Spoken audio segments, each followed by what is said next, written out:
며칠 전에 압구정 상구역 정비구역 입안 제한을 위한 사전 설명회가 있었죠.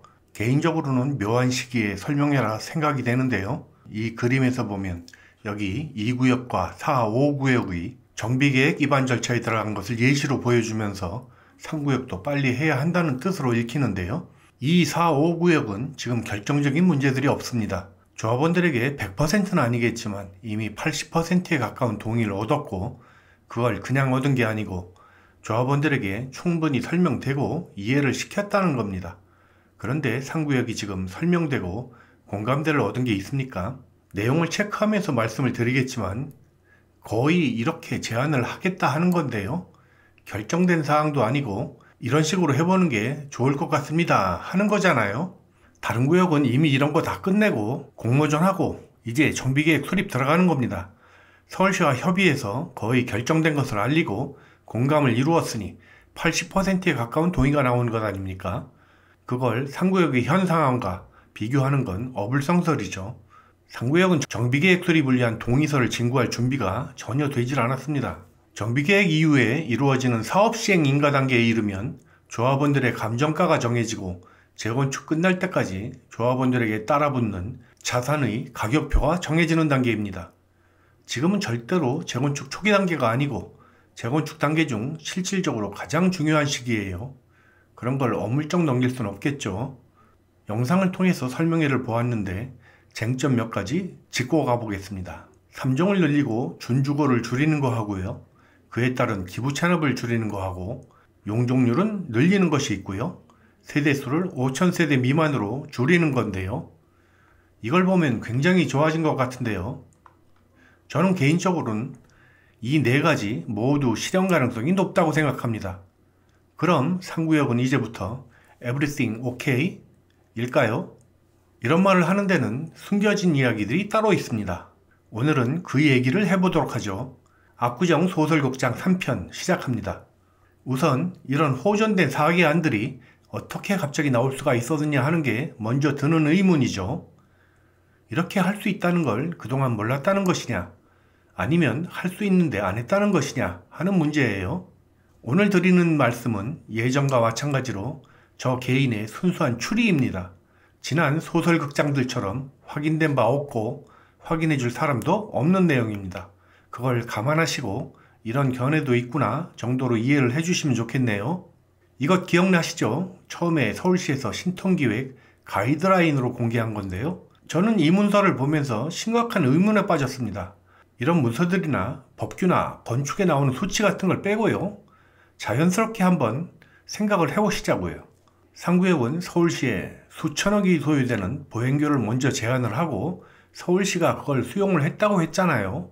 그럼 상구역은 서울시에서 뭔가 대가를 받을 것이 있고 서울시는 줄 게 있는 거죠. 기부 찬압을 7% 이상 더하고 왜 2, 4, 5구역과 다르게 상구역만 세대수가 47%가 늘어나고 보행교나 덕계공원도 지어주고 임대나 일반 분양이 더 많아야 하는 걸까요? 말이 앞뒤가 안 맞지 않습니까? 그런데 말이죠. 여기에 키워드 한 단어를 넣어보면 처음부터 지금까지 상황이 일목요연하게 설명이 되는데요. 처음 용적률 360% 사태로부터 최근 상구역의 타임라인까지 설명이 되는 겁니다. 그것이 뭐냐 하면 바로 이 준주거 지역에 오피스텔이라는 단어를 넣는 겁니다. 규정대로라면 상구역의 준주거 지역에는 오피스텔을 지을 수 있습니다. 왜 오피스텔이냐 하면 오피스텔은 분양가 상한제에 적용을 받지 않기 때문이죠. 현재 상구역의 분상제를 적용받는 일반 분양이 평당 7,500만원 선으로 계산이 되어 있는 반면에 오피스텔로 지으면 2배는 받을 겁니다. 다시 이 그림을 보시면 처음 신통기획 출발 당시에 서울시에서 배포한 문건에 평균 용적률이라고 선명하게 적혀 있죠. 이것이 작년 7월 히림의 공모전 사태 때 문제가 불거지고 서울시가 부인하면서 사라져버린 평균 용적률입니다. 준주거와 3종 주거지의 용적률을 평균해서 3종 주거지의 용적률을 323%로 만들려던 계획이 물거품이 된 것이죠. 다시 처음으로 돌아와서 왜 상구역이 한강 보행교를 지어주겠다고 했는데도 조건이 더 열악해졌느냐를 생각해 보시죠. 처음엔 서울시가 왜 이런 미친 짓을 하고 생각했는데 다시 생각해보니 답이 다른 데 있을 수도 있다는 생각이 들었습니다. 어쩌면 대폭 늘어난 준주거 면적과 세대수가 한강 보행교처럼 상구역에서 자진해서 요구했던 것 아닐까 라는 생각이었죠. 그럼 도대체 왜? 라는 생각을 하다가 불현듯이 오피스텔이라는 단어가 뇌리를 스쳤습니다. 제 짐작엔 처음 생각은 그랬을 겁니다. 조합원 용적률은 평균 용적률로 퉁치고 준주거에 오피스텔을 지어서 분양하면 상당한 수익을 낼 수 있다. 그런 거였겠죠. 수익을 내려면 큰 평수보다는 작은 평수로 여러 채를 짓는 게 유리하니 세대수가 대폭 늘어난 겁니다. 그래서 나온 게 5,800세대가 아닐까요? 수익성만 본다면 그런 생각을 할 수도 있죠. 그런데 눈앞의 돈만 생각하고 절반 가까이 늘어나는 세대수가 가져오는 트래픽과 정주환경 악화는 생각도 안 한 겁니다. 그리고 오피스텔을 지어서 아무리 비싸게 팔아봐야 압구정에 짓는 아파트 가격을 넘을 수가 없습니다. 압구정이 임대나 일반 분양을 하고 싶어서 하나요? 최대한 외부에 빼앗기는 거 줄이고 조합원 면적을 늘리는 게 최대의 이익이죠. 여러분, 일반 분양보다 낫다고는 하지만 아파트 시세에 못 미치는 가격으로 팔아서 몇 푼 보태는 것과 조합원 면적을 늘리는 것 중 어떤 게 미래 가치가 높다고 생각하시나요? 압구정에서 아파트 외에 어떤 걸 지어 팔아야 전체 5,000세대를 몽땅 평당 2억에 팔아치울 수가 있겠습니까? 애초에 착상 자체가 말이 안 되는 거죠. 그런데 이런 오피스텔 수익성의 장점을 제대로 홍보하기도 전에 서울시에서 평균 용적률이라는 단어를 부인을 해버렸으니 오피스텔의 오자도 꺼내질 못한 겁니다. 오피스텔 짓는다고 준주거 늘리고 준주거 늘린다고 기부채나 왕창하고 각종 악조건을 다 받아들였는데 그것이 원점부터 물거품이 된 거죠. 어떤 악조건을 그동안 받아들였는지는 이번 설명회에서 자진해서 설명이 됐어요. 여기까지 들어보시면 아까 위에서 말한 네 가지를 제가 왜 실현 가능할 거라 했는지 짐작이 되시나요? 준주거를 안 늘리고 원래대로 했다면 뺏기지 않을 수 있는 것들이 이번에 일부 완화가 돼서 나온 거예요.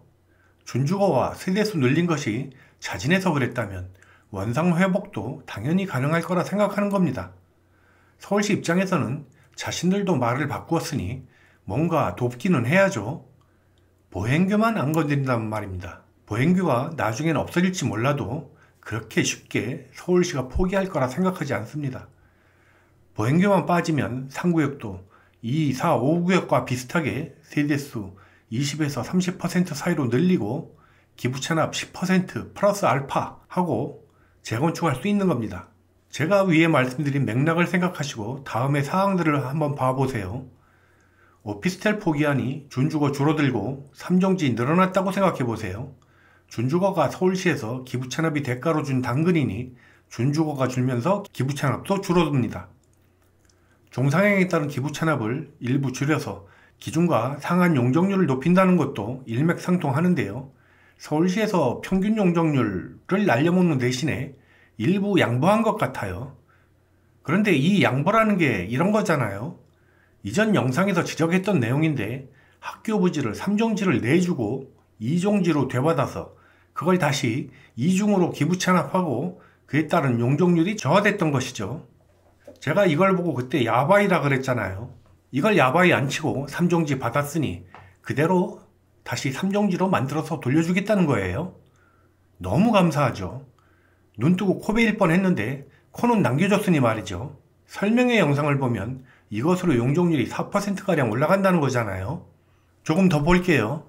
위에서 이어지면서 조합원 평형이 증가하고 임대주택이 줄어들고 세대수는 5,000세대 미만으로 줄어든다네요. 세대수와 임대주택은 타구역과 거의 비슷한 수준으로 줄이겠다는 건데요. 이걸 보면 3종지를 늘리고 준주거를 축소하는 게 먼저 나오는데요. 여기 주황색으로 된 부분을 3종으로 바꿔서 약 6,000평을 준주거에서 줄이겠다는 거잖아요. 여기 도로 입체적 결정을 통한 확대라고 되어 있죠. 상구역은 조합원 구역을 역세권 쪽보다 8m를 들어 올리는 계획으로 되어 있는데요. 준주거 주상복합 일대와 모양상 구별할 수가 없다는 겁니다. 이름만 준주거에서 3종으로 바뀔 뿐 위치나 여건이 거의 동일하죠. 8m를 들어 올리니 여길 8m 높이에서 덮고 위에 조합원 아파트를 짓더라도 결국 여길 누가 들어가야 합니다. 여기 준주거 지역은 최대 층고가 60층인데요. 앞이 60층 장벽으로 막히니 대부분 시티뷰도 없고 출입구 쪽은 준주거와 통해 있어 혼란스럽고 그런 거죠. 이 괴상한 땅 모양에 지어진 아파트는 결국엔 3구역에선 기피동이 되는 겁니다. 여기에 임대나 일반 분양을 몰아넣을 수 있는지에 대한 확신도 없죠. 그 다음에 순부담 축소라는 건데요. 기부 찬압에서 순부담으로 용어가 바뀌었네요. 처음 17.3%에서 15.1%로 2.2%를 줄인다는 건데요. 준주거를 6,000평 줄이게 되면 종상향에 따른 기부 찬압이 줄게 되니 당연한 거고요. 이건 하향 조정이 아니라 계산서 자체가 바뀐 겁니다. 물건을 10개 사려다 6개만 사기로 했으니 6개 값만 받는 거예요. 이 그림에서 나오는 게 전에 제가 지적했던 부분이죠. 초등학교 부지를 교환하는 과정에서 상구역에선 3종지를 내주고 받는 건 2종지를 받아서 다시 기부 찬압해서 3종으로 올리고 3종으로 올리느라 땅 더 빼앗기고 기준 용적률도 따라서 낮아지면서 용적률 손해보았던 부분이에요. 그럼 처음엔 이걸 몰라서 뺏긴 건가요? 이걸 보고 있자니 저는 또 걱정되는 게 말이죠. 이게 초등학교만 땅 위치가 변하는 게 아니거든요. 도로도 위치가 변하는데요. 도로에는 야바이가 없는 건지 그것도 모르겠어요. 서울시 기준대로라면 도로도 같은 기준이 적용되지 않았을까 의심이 되는 거죠. 삼종지에 줄 그어서 도로 만들고 도로는 다시 학교처럼 기부 찬압하는 거 아닌가 하는 걱정이에요. 뭐 명확한 수치를 공개 안 하니 짐작을 할 뿐입니다. 기후이길 바랄 뿐이죠. 세대수가 줄어드는 건 당연히 실행이 되어야 하는 거고요. 구역계에서 압구정 고가차도를 제외하는 건 당연히 빠져야 할 부분이죠. 고가도로가 왜 상구역 면적에 포함이 됩니까? 사실 이 부분도 좀 의심스러워요. 고가도로와 이 덕계공원도 구역계에 포함되는 부분을 줄인다는데 이것도 정확한 자료가 없어서 알 수 없는 꼼수가 숨어 있지 않을까 하는 걱정이 듭니다. 어떤 분은 이 덕계공원을 상구역 면적으로 해준 것이 대단한 특혜라 하시던데 이게 상구역 면적에 포함돼서 좋은 게 뭐가 있을까요? 땅이 아니니 건폐율이나 용적률을 올리는 데 도움이 될 리도 없고요. 그리고 이 덕계공원을 그림만 보고 단순하게 소음을 막아주고 넓은 녹지가 생기는 것으로 좋게 생각하시는 분들도 많던데 이거 성질이 공공용지잖아요. 제 생각에 이 덕계공원의 서울시 의도는 보행교라는 업종물을 관망하는 쉼터예요. 여기 편의점이나 커피숍 생기고 사람들 모여 앉아서 쉬고 사진 찍고 자전거 타는 관광 명소죠. 공사비도 처음엔 1,500억 정도로 잡혀 있었는데 이번에 2,000억 얘기하는 것 같던데요. 이게 앞으로 얼마가 될지 모르거든요. 보행교도 마찬가지고요. 이 보행교도 이번 설명회에서 제외라고 써놓긴 했던데 정말 이것이 제외된 것인지 믿기가 어렵습니다. 정말 제외되는 거라면 상당한 결과물인데 크게 홍보를 했겠죠. 이것이 정말로 보행교가 제외된 것이라면 명확하게 밝혀야 합니다. 이 그림에서 보듯이 개선안이 조합 제안이라고 되어 있어요. 결정된 것이 아니고 이렇게 해보겠다는 뜻입니다. 안 돼도 어쩔 수 없는 거고요. 이러한 개선안에 대한 논의는 작년 여름의 고발 사태가 터졌을 때부터 시작되어야 했던 겁니다. 준주거 면적을 늘려서 개발한 후 수익을 올려 분담금을 줄여보겠다는 방향착오가 가장 큰 문제이고 그것이 불가능해졌을 때 빠르게 방향 전환을 하는데도 실패를 했죠. 더욱 결정적인 것은 이번 설명회에서 여전히 차수별 그리고 상가와의 극심한 의견 차이에 대한 해법이 전혀 보이질 않습니다. 이걸 보면서 이런 말이 떠올랐습니다. 상구역이 여전히 다른 구역보다 순부담이 3%가량 높지만 그래도 처음보다 2%나 줄였으니 얼마나 행복하게요. 끝으로 요즘 상구역의 상황을 보면서 안타까운 점도 보여서 한 말씀 전해드리고 싶습니다. 재건축이라는 게 현실에서 완전한 정의를 추구하는 건 아닐 거라는 생각이 드는데요. 때로는 알면서 속기도 하고 모르면서 속기도 하죠. 저도 영상을 만들면서 화가 나신 각 차수별 조합원들 마음을 일견 이해를 하는데요. 저는 어떤 차수든 빠른 재건축을 원하는 데는 이견이 크지 않다고 생각을 합니다. 다양한 이해도와 견해를 가진 분들 중에 호불호를 넘어서 과도한 주장을 하시는 분들도 계신 것 같아요. 개인적인 생각으로는 5년 이상 지속된 제자리 원칙을 흔들고 새로 없자는 주장을 하면 현실적으로 10년이 지나도 재건축 못하실 것 같아요. 불만이 있으신 분들 중에 그 불만을 어떻게 해소하고 바로잡을지를 넘어서 비상식을 비상식으로 되갚으면 해결이 되질 않습니다. 부디 이번 선거를 계기로 공정한 재건축의 합의가 이루어졌으면 보기에 좋을 것 같습니다.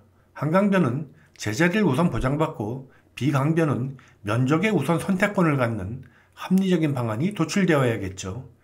부디 누가 되든 싸움을 넘어서 합리적이고 현실적인 대안을 가진 분이 되셔서 잘 되셨으면 좋겠습니다.